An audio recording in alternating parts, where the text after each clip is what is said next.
If you run a podcast or you do any kind of public speaking, then you know that the way you deliver your message to people makes a big difference, and maybe even more than the message itself. And the thing is, a lot of people will end up avoiding this because they see themselves on camera and they don't like the way that they sound or the way that they look. They don't like their own presentation. And a lot of times, nobody else does either. I've found there's 3 things that can really take your presentation from a 1 to a 10. It can really level up the way that you sound when you're doing your podcast or your public speaking. And the reason you want to sound confident and clear is because that's what people like to hear, and that's what people remember a lot more than if you sound like you don't believe in the things that you say. A lot of times it's less about what you're doing and it's more about what you stop doing. Number 1, a lot of people, when they realize it's their turn to talk, they think, oh my God, I have to talk. They stress out. They take short breaths.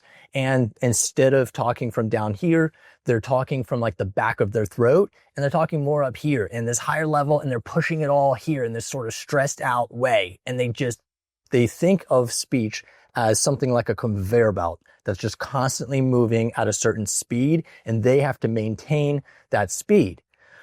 And what happens, because they're taking those short breaths and they're pushing from their throat, it has this kind of doom loop effect where they start having brain farts.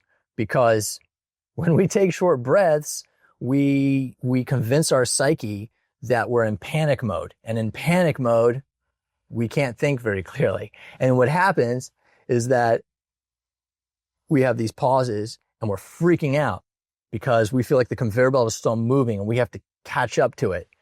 And when we remember what we want to say, we then just blurt it all out really fast. And so the sentences a lot of times start out slower and then they end really fast. But sentences are generally better starting out faster and ending slower, like I just did there, because your point is usually at the end of the sentence.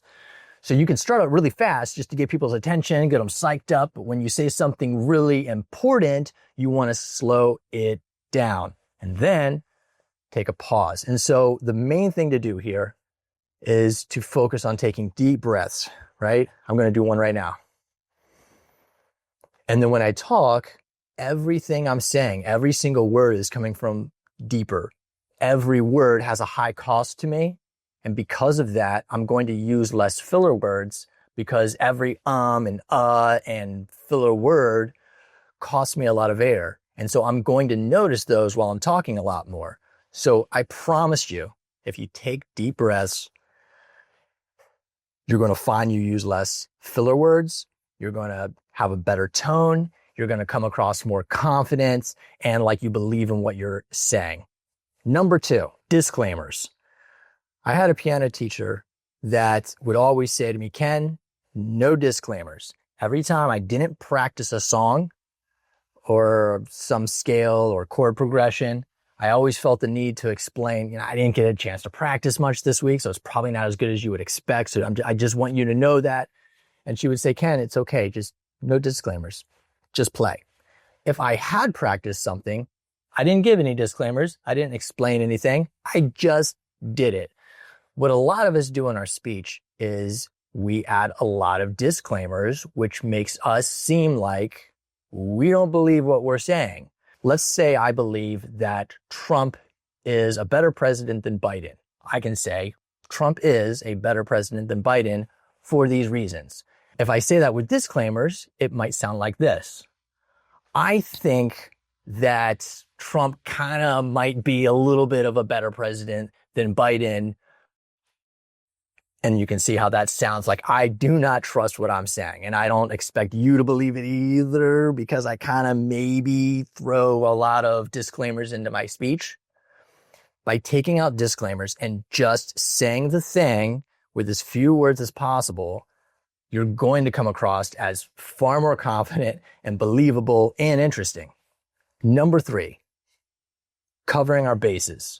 This might look like Trump is kind of maybe a better president than Biden. And then here comes the covering my bases.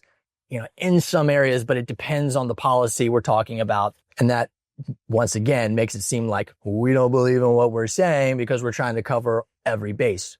You don't need to cover every base. You can just say what you want to say and then stop.